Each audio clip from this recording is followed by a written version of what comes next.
Jealousy has a strange way of seeping into quiet neighborhoods, the kind where everyone pretends to be polite but secretly counts each other's blessings. In my case, that blessing was a simple thing, a home I had poured my heart, time, and every saved penny into. I never meant to make anyone feel small, but one woman, my neighbor, managed to turn every nail, tile, and flower I placed into an offense. Her name was Kendra Holloway. When I moved into Maple Row 3 years ago, I thought it would finally be my sanctuary. The street was lined with oak trees, each house charming in its own way. I had just finalized my divorce then, a bitter, exhausting end to a marriage that left me questioning everything. My name's Isla Deering, and for the first time in years, I wanted to rebuild something that was truly mine. I found the property by chance, a 1960s fixer-upper with peeling paint and a wild, unkempt garden. Most people would have turned away, but when I stood on that cracked driveway and looked at the morning light filtering through the trees, I felt something. Hope. I bought it on impulse, against the cautious advice of my sister and friends. And that decision to build something new from ruin was the first spark of a freedom I hadn't known I needed. The first few weeks were chaos. Contractors, paint cans, endless deliveries. I was out there every day in a dusty ponytail and paint-smeared jeans, learning as I went. That's when Kendra first approached me. She lived next door in a 2-story colonial-style home that looked like it belonged in a glossy real estate magazine. She had the kind of beauty that seemed polished, practiced, blonde hair always perfectly curled, nails done, clothes that somehow looked expensive even when casual.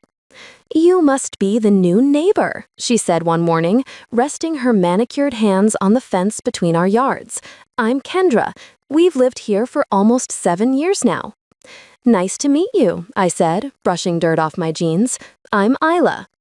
Her eyes flicked toward my house. "Quite a project you've got there."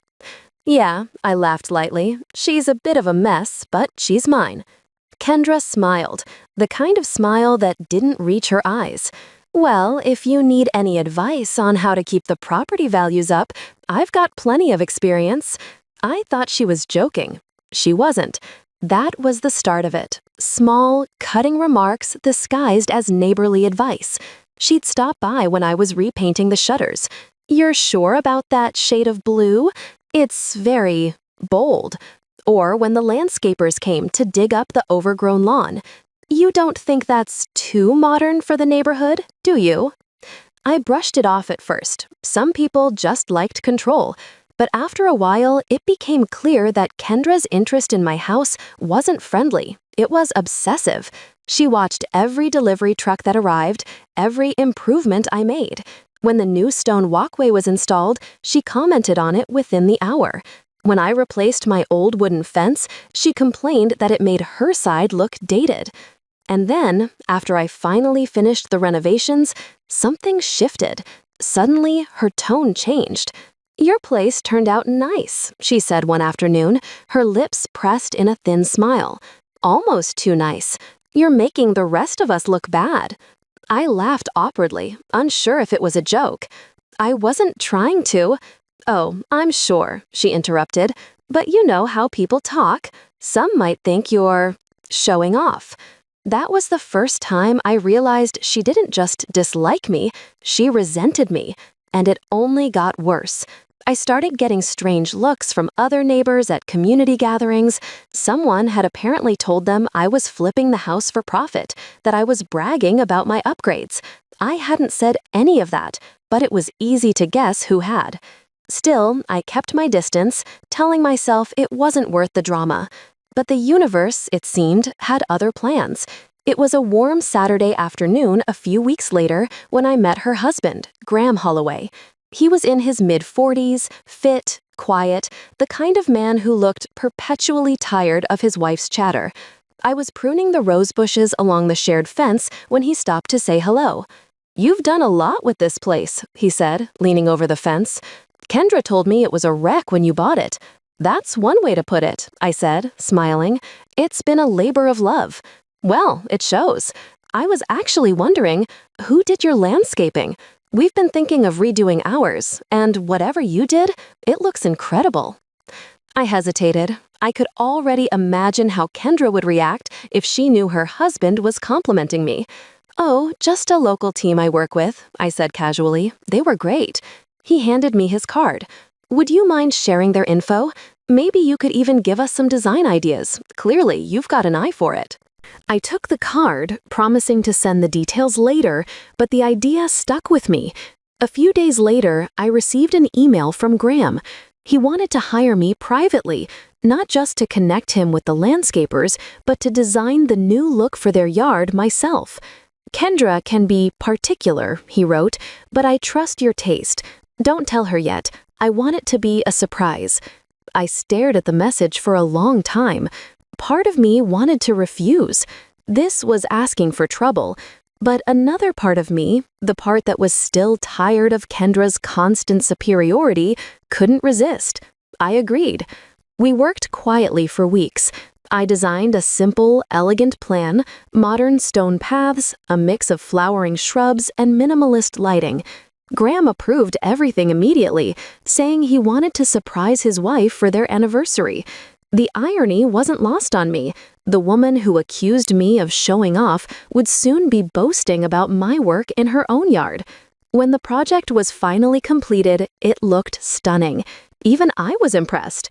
The day Kendra saw it for the first time, she stood on her porch, jaw tight, trying to mask her shock. "You did all this?" she asked, voice clipped. "Graham's idea," I said, smiling politely. "He wanted something special for you." She nodded slowly, eyes flicking between us. "It's nice," but I could see it, the fury brewing beneath her calm exterior. That night, I heard them arguing through the thin summer air. She was furious, but he hadn't told her that I'd been involved, that her perfect control over appearances had slipped. And then, in the days that followed, she turned her anger into something uglier. She started whispering to other neighbors again, that I was inappropriate with her husband, that I was trying to one-up her. One afternoon, I caught her taking photos of my backyard through the fence. "Can I help you?" I called out. She didn't even flinch. "Just documenting property line violations," she said sweetly. "Wouldn't want any confusion." I laughed. "Trust me, Kendra, I'm not interested in crossing into your yard or your life." Her smile faltered, but she said nothing. The next week, I received a notice from the local zoning board. Someone had filed a complaint claiming my deck was unauthorized. It wasn't hard to guess who. I submitted my permits, proving everything was above board. When the inspector left, shaking his head, he muttered, "Some people just don't like seeing others happy." But karma has an impeccable sense of timing. 2 months later, Kendra called me, her tone unusually polite. "Hi, Isla. I know things have been tense, but I wanted to ask if you're still doing design work. Graham mentioned you've got quite the portfolio now." I paused, caught off guard. "I am, yes." "Good. I'm expanding my event planning business, and I need someone to help redesign the office space. Of course, I'd expect a professional rate." The audacity almost made me laugh. After everything she'd done, the gossip, the false complaints, the subtle jabs, she wanted to hire me. I agreed. But this time, I made sure to draft a contract. Every hour billed, every expense itemized, every change order approved in writing. I charged my full rate, no discounts, no favors. She wanted the best, and now she'd pay for it. Working with her was excruciating. Every meeting was a test of patience. She nitpicked everything, the paint shade, the furniture, even the scent of the candles I suggested. But I stayed calm, professional, detached. And slowly, she began to crumble under her own perfectionism. The grand reveal came 6 weeks later. Her office looked stunning, sleek, modern, exactly what she'd envisioned but could never execute herself. She stood in the doorway, silent, her face unreadable. "Well?" I asked finally. She turned, her voice low. "You really do think you're better than me, don't you?" I met her gaze evenly. "No, Kendra, I just stopped needing your approval." She didn't respond, but the next day, the payment cleared in full.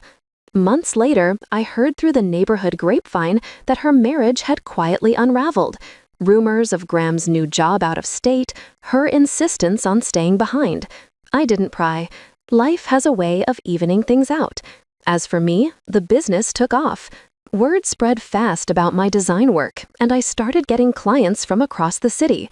Sometimes, as I walked past Kendra's house, her once perfect lawn now slightly overgrown, her curtains drawn, I felt a flicker of something that wasn't quite pity and not quite satisfaction. Maybe just closure. She'd once accused me of showing off, of trying to be more than I was. But all I'd ever done was build something out of nothing. That was the real difference between us. Some people need to tear others down to feel tall. Others simply grow. And in the end, growth is the quietest revenge of all. You've just stepped into her revenge side, where every wound finds its justice, and every silence ends with truth. If her story struck a chord, make sure to like, share, and subscribe. Your support keeps these stories alive. Another secret waits in the next video. See how her revenge begins.